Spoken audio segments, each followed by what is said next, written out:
Chapter 18. Your cloak looks more purple than I thought it was, Callady said as she sat down with her breakfast. She looked down and was surprised to see it looked purplish.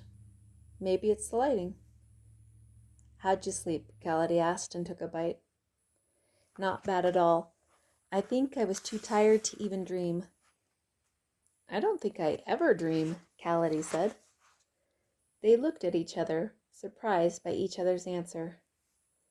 What do you think everyone will decide? Callady asked. I'm not even sure what I'm going to do, she answered truthfully. I liked what Lyda said last night. I think I want to stay and help. Callady blushed slightly. Did it really feel like you had just started when we came to get you? Absolutely. We had just started walking when you guys came. That is so bizarre. Yesterday was the longest day of my life. It was agony over and over. That must have been hard, Callady said compassionately. I'm not sure I'm ready to do even harder things. It's okay if you don't. Most people stop here. What happened to your sister when Joseph didn't come back? It's very sad. I think she thinks he still will. After 10 years? Yes. Is Roan continuing? He is pretty shook up about yesterday. It scared him what he did to Tide. She nodded her head. Roan showed up then, as if he had been called. Tilly, can I talk with you? Of course, she said, patting the log beside her. Would you mind if we walked instead, unless you're not comfortable with that? That's fine. I'll see you later, Callady. Roan started to talk immediately. Tilly, I am so ashamed of what I did to you yesterday. I can't stop thinking about it. I apologized to Lyda and it was the path. I wish I could understand how it happened, because not knowing terrifies me that it could happen again. It would have happened to us too if we hadn't done the third challenge. Why was I so weak? You weren't weak. Divya told us the dark magic could be anywhere, and no one blames you for the path overwhelming you. I just wish I knew why, so I could avoid it. Maybe that's not the right question. What is? Maybe the question is why those who were surrounded were able to handle it better. He nodded his head. I am so sorry, Tilly, for what I did to you. It's okay, Roan. It isn't. Roan, I don't want to tell you what to do, but I will tell you, I would feel much more comfortable if you were with us. Page break. Hal was hollering for everyone to gather around and was grinning from ear to ear despite the painful scabs covering his face. He had been extra anxious to start as he felt he was shorted from the day before. He seemed to be doing a head count, and when he was satisfied, he began. I have in my possession the instructions for this morning. Tide teased. And where did you get such instructions? Never mind wondering about my ways of doing things, Hal said self-righteously. One of the red team brought it just a few minutes ago, Jasp informed them. Jasp, that was confidential information, Hal said, pretending to be upset. Sorry, Your Majesty, Jasp said dryly. Soon enough, Jasp. You will be saying that in a different tone. As I was saying, I have the instructions for this morning. He stopped, savoring the attention. Someone cleared their throat. Fine, fine. I will let you peasants in on what I have been privy to. Hal was enjoying his moment of power and looked around again to make sure they knew he was in charge. It reads, Well done, team of Eliana. You are the only group that still has all its members. He stopped for effect. Consider your choices carefully. The inner circle will test you farther than you want to go, and you will give more than you think possible." Hal read the last line again for effect. Continuing, he said, "Make your decision before you leave your campsite. Stay firm in your decision. The dark magic has more pull in the inner circle, and your team is your only source of help. Be true to them and yourself."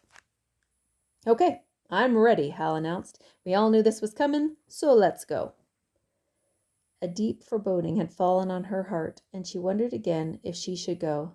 She had surprised herself by telling Roan she would feel better if he came, because until she had said that, she didn't know if she was going. She suspected some people she trusted would not be going, and knowing they weren't going made it harder. Grateful for the advice to decide before leaving the campsite, she wondered again if she could do it. She wasn't ready to be done with the venture. She didn't know where or what she would do after it. A few days ago, she hadn't even known of the venture. She felt as if the life before the venture was a different lifetime, somebody else's life in some ways. She liked who she was becoming, and maybe it was enough. Thinking of not continuing felt sad. She wasn't ready to be done. Was that her answer? Danger and fear were very real factors to be considered. It would be foolish not to consider the warnings and reality that she might not come back. But she could also die in many other ways as well. Would she regret it later if she didn't go? Yes. Page break. A somber, reflective group left the campsite, except for Hal. She wondered if he understood how dangerous the inner circle could be, and something told her he did. They reached a meadow that had a large circle in the middle. They approached the circle and knew instinctively the barrier it represented. She looked at the 11 of them, who only 4 days before had been strangers to her. She ached, knowing she must say goodbye, possibly forever. How would she express her gratitude to them, her friends? The red team could be seen approaching. They walked in a tight group. She counted them. Could there really only be 7? Fear gripped her. What had happened to the other 3 since yesterday? The blue team was now visible. 10. They had lost 2. She wanted to ask them about their teammates. Were they okay? If she did, would it affect her decision? She had to remind herself that she had made her choice. There was only one direction for her. She walked to the edge of the circle before she lost her nerve. She hoped that those who weren't going would come and say goodbye. Hal came to stand next to her. He whispered, "I came to stand by you, but I am going to be first in the circle, just so you know." She smiled. "I'm glad, Hal. You should be." Callity came and stood on her other side. 3. Tide and Grade joined them. 5. Harma and Larsh walked towards them, and for a moment she thought with joy they had decided to come. They both were crying as they reached out to hug their friends goodbye. "Tilly," Harma said, hugging her, "may you find what you were looking for, and help the others do the same." She could only nod her thanks as the lump in her throat kept her silent. Larsh was openly weeping, which took down the last of her resolve. "You know, Tilly," he stopped, "it hurts me to know I'm not going with you. I wish I could give you my gift to keep you safe."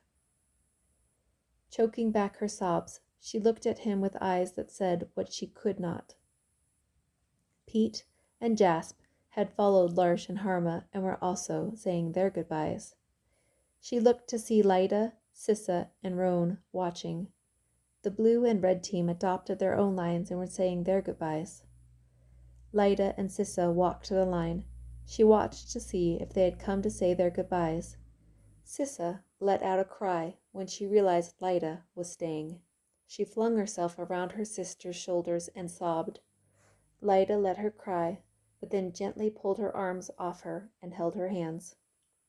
Harma ran to help Sissa let go. Lyda's face was set. She was going. 6. Roan stood alone, fighting himself. They walked forward and surrounded him.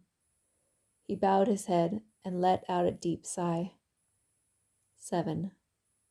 They walked together towards the circle, but Hal was the first to cross. She was about to step in when she stopped. Tilly. She heard Larsh's concern. She turned to see him walking toward her.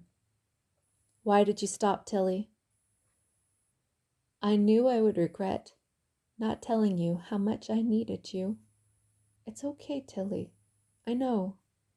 No, Larsh. The words ripped out of her. No, you don't.